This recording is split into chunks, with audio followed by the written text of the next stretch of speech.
Une opinion estime que vous êtes essoufflé. Après la prise du Nord et Sud Kivu, il n'y a pas d'avancée.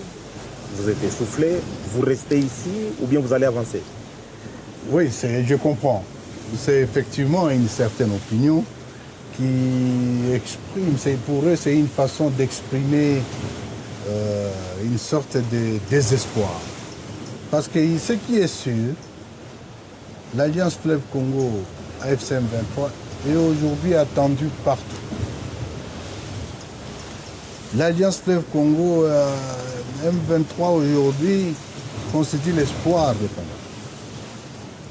Devant cette racaille qui s'est installée, cette dictature, ces voleurs, ils n'ont pas d'espoir.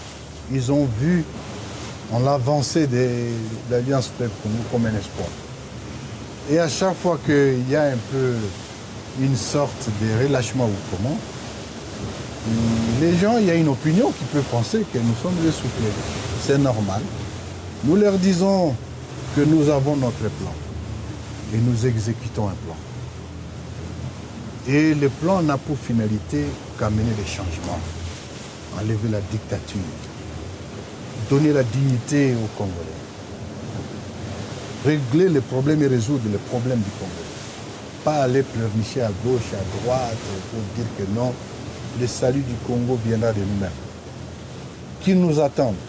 Et nous les remercions pour l'espoir qu'ils mettent en nous. Mais surtout, nous remercions les mamans et les papas qui dorment à genoux pour prier pour nous. Ayant compris que non, c'est l'alternative et désormais celle qui vient de l'Est à partir de l'Alliance Fleuve Congo AFCM 23. L'accord des principes en vue, RDC Rwanda, les négociations de Doha, médiation de l'Union africaine. Quel avenir si vous continuez à réclamer le départ de Félix Tshisekedi? C'est quoi les enjeux de l'accord à venir? Une transition? Partage du pouvoir? Des postes? Bon, tu as dit tellement de choses. C'est ça, malheureusement. C'est un panier à crabe, également. Je reconnais ce que je constate comme vous. C'est que aujourd'hui, il y a plusieurs initiatives. Devant la crise multiforme de notre pays, il y a plusieurs initiatives qui sont prises à gauche et à droite, au niveau interne. C'est la démarche initiée par l'Église catholique et l'Église protestante, nos pères spirituels. Oui, nous saluons cette démarche parce que pour nous, nous avons toujours pensé que la crise multiforme à laquelle fait face la RDC a d'abord une solution politique ou institutionnelle. Malheureusement, ceux qui sont de l'autre côté, Kinshasa, n'entendent que le langage des armes. Les autres initiatives se sont prises ou se prennent au niveau sous-régional. C'est le cas du processus de Luanda, du processus de Nairobi. Il y a un autre processus qui est désormais mis en place par l'EAC et SADC. Mais entre-temps, les nations, disons l'Union africaine, a désigné un médiateur à la personne de son Excellence Faure Gnassingbé et Adema, le président togolais. Mais il y a autant de facilitateurs qui sont désignés aussi dans la même démarche. Et la dernière initiative, ou les dernières initiatives, sont celles qui sont prises au niveau international. C'est le cas de Doha, c'est le cas de Washington. Bon, toutes ces initiatives ont la prétention de ramener la paix.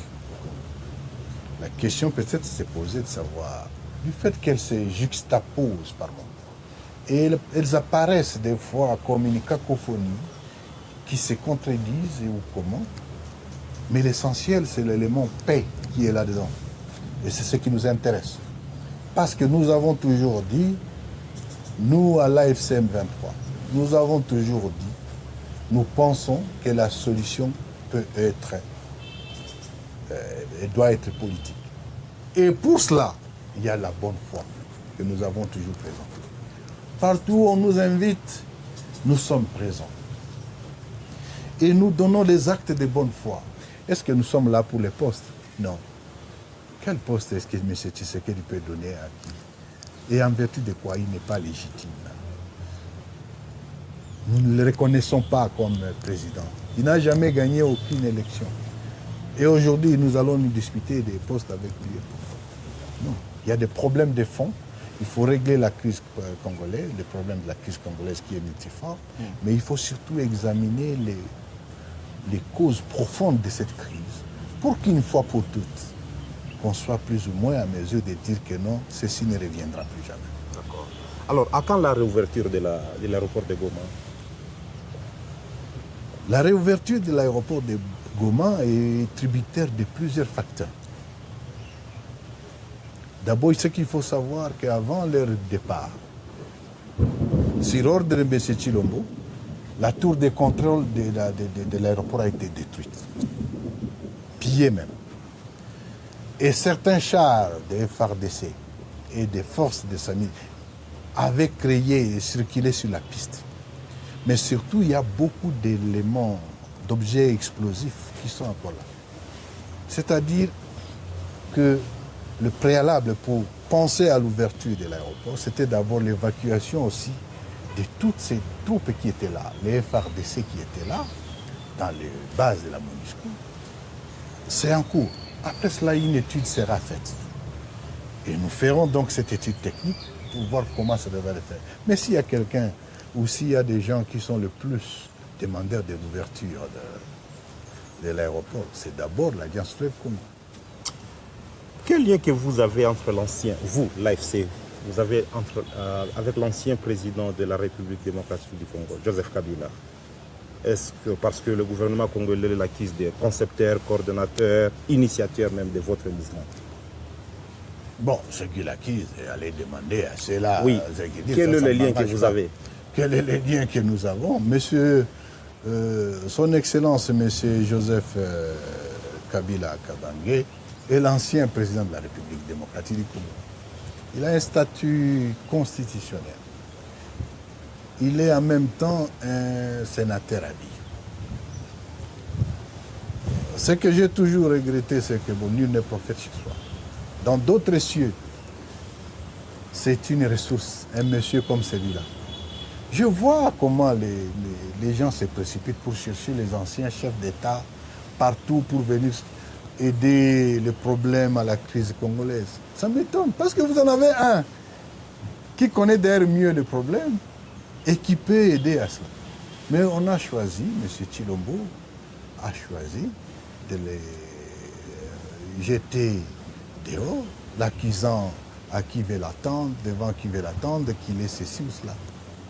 Quel rapport moi j'ai avec lui, personnellement? Moi j'ai travaillé avec M. Joseph Kabila comme chef de l'État et moi comme l'animateur de l'une des institutions, et pas n'importe laquelle. Oui, l'enseignant. L'une des institutions la plus sensible.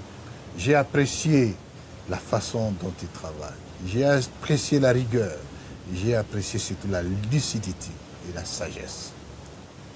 Je garde des rapports professionnels avec lui. Maintenant, il va venir, éventuellement, j'ai appris qu'il serait en route pour venir à Goma. Non, mais on avait annoncé les médias. Non, est-ce que je peux vous répondre? Oui. J'ai appris qu'il venait à Goma. Nous, pour nous, il sera le bienvenu. Il n'est pas encore arrivé. Ça, c'est un fait. Mais entre-temps, les agités de Kinshasa se sont précipités pour prendre des décisions pour ceci. C'est un indicateur. Il dit qu'on ne gère pas le pays avec les émotions, avec des sentiments. C'est tout simplement grave. Et c'est ça les indicateurs de la dictature qui est inacceptable. Quel rapport M. Tshisekedi, M. Kabila est avec nous? Vous le considérez comme un Congolais. Va-t-il venir ici? Je vais vous dire que non. Dès la prise de Goma et hommage à nos pères spirituels, les évêques catholiques et protestants sont arrivés à Goma. Ils m'ont béni, ils nous ont bénis, ils ont béni cette terre. C'est le Congo. Et depuis, c'est des gens qui se bousculent. Les uns venant en clandestinité, d'autres venant publiquement. Même les gens du pouvoir arrivent ici. Vous ne savez peut-être pas. Lesquels? Non, s'ils ne veulent pas que je dise qu'ils sont là, même les gens de l'Union sacrée, ils se bousculent ici, dans les Noirs. Alors, c'est la terre, c'est le Congo. Il sera le bienvenu dès qu'il va décider d'arriver. Et là n'est pas le problème. Ok, d'accord. Je pose une question concernant le Rwanda. Oui, le Rwanda. Oui, on vous accuse d'être... Pourquoi seulement le Rwanda? Non, parce que c'est le Rwanda qui a été cité plusieurs fois par le gouvernement congolais, les Nations Unies. Vous recevez des munitions. Non, avant de citer du Rwanda, je vais répondre à la question. Oui. Et je devais d'abord, avant de parler du Rwanda, je voudrais vous dire qu'au Congo, le Burundi est au Congo. Ok? J'espère que tu vas me poser des questions sur tous ces pays. L'Ouganda est au Congo. Du Grand Nord, Kivu, jusqu'à Ituri. C'est l'Ouganda qui est là-bas, c'est l'armée ougandaise. Les instructions pour la gestion administrative et tout ça vient de l'Ouganda. Les Congolais n'en parlent pas. Les Sud-Africains sont au Congo. Les Tanzaniens sont au Congo. Les Malawites sont au Congo. Les FDLR sont ici. Les EDF, ils sont au Congo. Les forces négatives de tous les pays de la sous-région sont au Congo. Et tout ça à cause de quoi? C'est l'absence d'État. Lorsqu'il n'y a pas d'État, c'est la jungle. Et lorsqu'il y a la jungle, tous les bandits des autres États, là où il y a les États, viennent se réfugier là où il y a la jungle. Et ça, c'est M. Tshilombo, l'incompétent, qui n'a pas compris en occupant les fonctions qu'il occupe, il devrait bien construire les FRDC et défendre l'intégrité du territoire.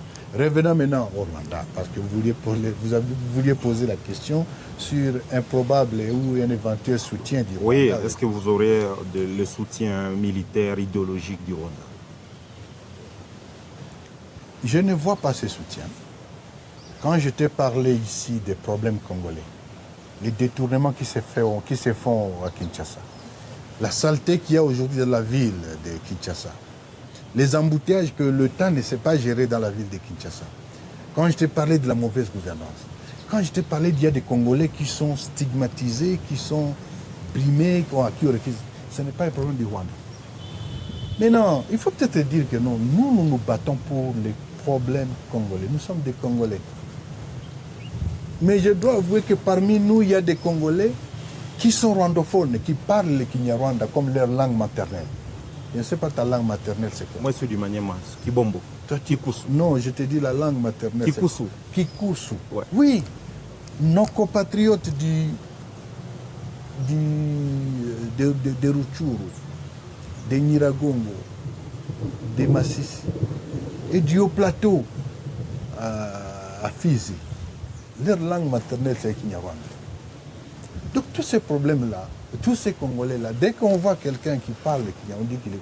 Non, nous n'avons pas de soutien rwandais. Mais entre-temps, il faut aussi vous poser la question. Parce qu'il y a tous ces autres pays qui sont là parce que leurs bandits sont ici au Congo. Et vous l'avez aussi, M. Tshilombo l'a dit et il continue à le dire, que son objectif premier était de déstabiliser le régime de Kigali. Que le régime de Kigali ait pris ses dispositions pour se prévenir de cette menace. Moi, je n'en sais rien. Nous, on n'a pas le soutien rwandais. Nous luttons pour les problèmes congolais. Et nous sommes des Congolais.